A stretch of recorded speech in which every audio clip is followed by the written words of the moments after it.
So I'd like to thank Professor Samal for giving me this opportunity to present here. So today I'm going to talk about our journey to explore structure activity landscape of environmental chemicals and to identify activity cliffs. So the first question that I'm going to ask is, what are activity cliffs? So the activity of chemical can be quantified based on their binding affinity to a biological target.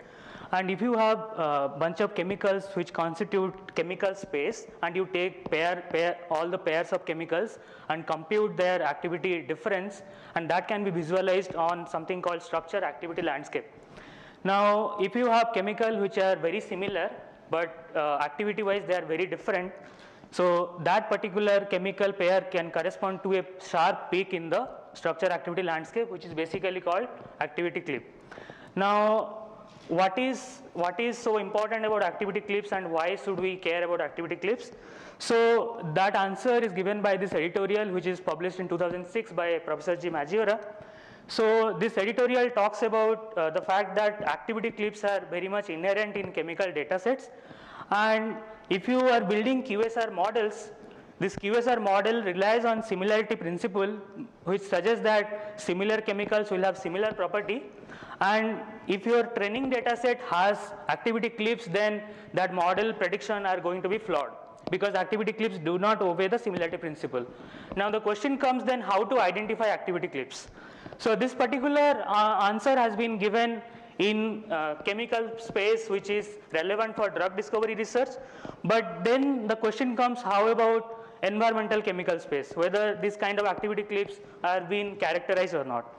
So we are actually addressing this particular question, how to identify and characterize and analyze activity cliffs in environmental chemical space. Now we have done 3 pieces of work. So I'm going to talk about the first part, where we have analyzed and explored the activity cliffs in androgen receptor binding chemicals. So how to identify activity cliffs? So this is the structure activity landscape where the peaks corresponds to activity cliffs. So this landscape is not so informative, but if you go to a 2-dimensional space which is called structure activity similarity map, and the x-axis corresponds to the chemical similarity between all the pairs of chemicals, and the y-axis is the activity difference for all the pairs of chemicals, and with some threshold of chemical similarity and activity difference, one can actually have 4 different quadrants, and the quadrants that is important for us is the 3rd quadrant. So all the chemical pairs which falls into that particular quadrant, they are highly similar, but the activity difference wise they have large difference in activity, which is called activity cliffs, and we are particularly focusing on this particular quadrant. Now what we have done in this work is that we have curated a list of 144 androgen receptor binding chemicals with their relative binding affinity, which is reported in this particular literature, and we have employed this SAS map approach, and for all the pairs of chemicals among 144 androgen receptor binders, and we have focused on this 3rd quadrant, which basically gives the activity cliffs, and we identified 86 such activity cliffs, which is formed by 41 chemicals. And we then asked the question, are there any chemicals which forms more number of activity cliffs, which is basically called activity cliff generators, and we were able to find out 14 such activity cliff generators. So the next obvious question that we are going to ask is that, are there any structural features which are behind the formation of activity cliffs? So what are the structural features one can consider is that, for a chemical one can take the scaffold, which is a core structural framework, and one can also take the R groups which are basically connected to the scaffold, and one can also consider the position at which these R groups are connected. So using these structural features, we have a workflow by which we are able to classify these activity cliffs in different categories. So to give you example, so these 2 chemical form activity cliffs. The only difference here is the position of this OH group. So since the position is different, that is called, the topology wise this chemical pair differ, that is why it is called topology cliff. So with this I am going to go to the second part of my talk, where we are asking a much more deeper question, that is how one would take this approach to a much larger data set, which is more practical for people to use for building models. and we are also asking some more interesting question in this. So, so the first question that we are asking here is that, are there any larger data set which is a benchmark data set for people to, well, people building QSR model, they are likely to use that? The answer is yes, and the library is ToxCast library, where, so ToxCast is a US EPA project where they have used high throughput assays to screen nearly 10,000 environmental chemicals. Now, what we are doing here is that we are collected the data set of, for a particular receptor, that is thyroid stimulating hormone receptor, from ToxCast library. And what is the data that we have collected? That is, so we have collected the chemicals which are reported in agonist assay, that is chemicals which are tested for whether they can have similar function like natural hormones, and we have also collected chemicals for antagonist assay, that is chemicals which can inhibit the receptor. And for these chemicals we have compiled the activity value reported in ToxCast, and also the mechanism of action annotation, that is whether this particular chemical is active in agonist assay, active in antagonist assay, and so on. So with this, first obvious thing that we did is we used this SAS map approach and identified activity clips both for agonist and antagonist data set, and also activity clip generators. The next thing that we are asking is that, are there any approach which do not depend upon the chemical fingerprint? So in the SAS map that I showed here, the Tanimoto coefficient one compute using chemical fingerprints.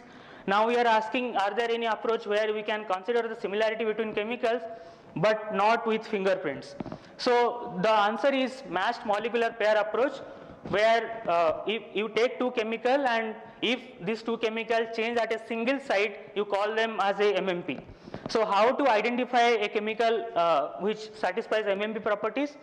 Now you take two chemical and you fragment this chemical into all different pieces, and you see which fragment of this is common between the two chemicals. So in this case the left and right sides are common, which is constant part, and the middle fragments are transformed. That is, if you are going from first chemical to second chemical, this is the only change which is happening. Now since we are looking for activity clips which is basically high similar chemicals, so we are imposing certain size restriction and also activity difference threshold, and we are saying that if a chemical pair satisfies this condition, then this forms a MMP clip.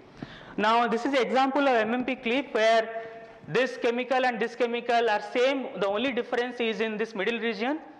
And what we observe is that the MMP clip that we have identified in the agonist and antagonist data set, they are always a subset of the clips that we identified from the SAS map approach. So the next question that we are asking is, similar to analyzing structure activity landscape, can we analyze the structure mechanism relationship? That is, you have similar chemicals but the mechanism wise they differ. So what we have done here is that we have taken the common chemicals between agonist and antagonist data sets, and then we are asking a question, which are the chemicals are similar. Then if one chemical is active in agonist assay and another chemical is active in antagonist assay. So this is the workflow by which we are able to classify the chemicals in different categories based on their mechanisms. And this is some examples where so these two chemicals are strong MOA clips, where the first one is active in antagonist assay, whereas the second chemical is active in agonist assay. So these are the number of clips that we are able to find out from this data set. Now with this I will be going to the third part of my talk. So here we are asking the question, how to analyze the multi-target nature of the structure activity landscape of environmental chemical space. So in general, chemicals can show promiscuity in binding to multiple receptors, and this particular notion is very well studied and analyzed in the context of pharmacology, and the same concept is not very well studied in environmental chemical space. So however, there are some evidence, for example bisphenol A, which actually can bind to multiple endocrine receptors in humans, and in this context ToxCast has again screened several thousands of environmental chemicals across all different human endocrine targets. So what we have done is we have focused on 8 human endocrine receptors, and we have collected again the corresponding agonist and antagonist data sets, and here we are asking this question that can we find chemicals which are similar, but their activity wise they are very different with respect to one target, that is single target cliff, and then with respect to 2 target and 3 target correspondingly. So to answer that particular question, we are using DAD map and TAD map to analyze multi-target nature of activity landscape of these environmental chemicals. So what is DAD map? So DAD map is a 2D map basically, and here how do you construct a DAD map? So for receptor T1 and T2, first take the common chemicals, and then you take the chemicals that are similar between these common chemicals, and then the x-axis, then you can construct the DAD map for these common chemicals with respect to T1 and T2 receptor, and the axis of the DAD map actually corresponds to the difference in activity with respect to receptor T1 and T2, and with a threshold of activity difference small t, one can divide this DAD map into 5 zones, and the zone 1 and 2 will give you dual target cliffs, and whereas zone 3 and 4 will give you the single target cliffs, and zone 5 will give you the continuous R where there is no cliff. Similarly, one can also extend this approach to DAD map where you have 3 receptor. So DAD map is nothing but the combination of 3 DAD maps, and if a chemical pair forms activity cliffs with respect to all the 3 DAD maps, that will be basically triple target cliffs. So here this is so what we have done is we have 8 receptors, so we have taken all the dual target combination, that is 28 dual target combination and 56 triple target combinations, and for all these combinations we have constructed the DAD maps and TAD maps. So this is one such example I am showing where these 2 chemical form dual target cliffs with respect to these 2 receptor, and this is a TAD map where this gives triple target cliff, and these 2 chemical forms triple target cliffs with respect to these 3 receptors.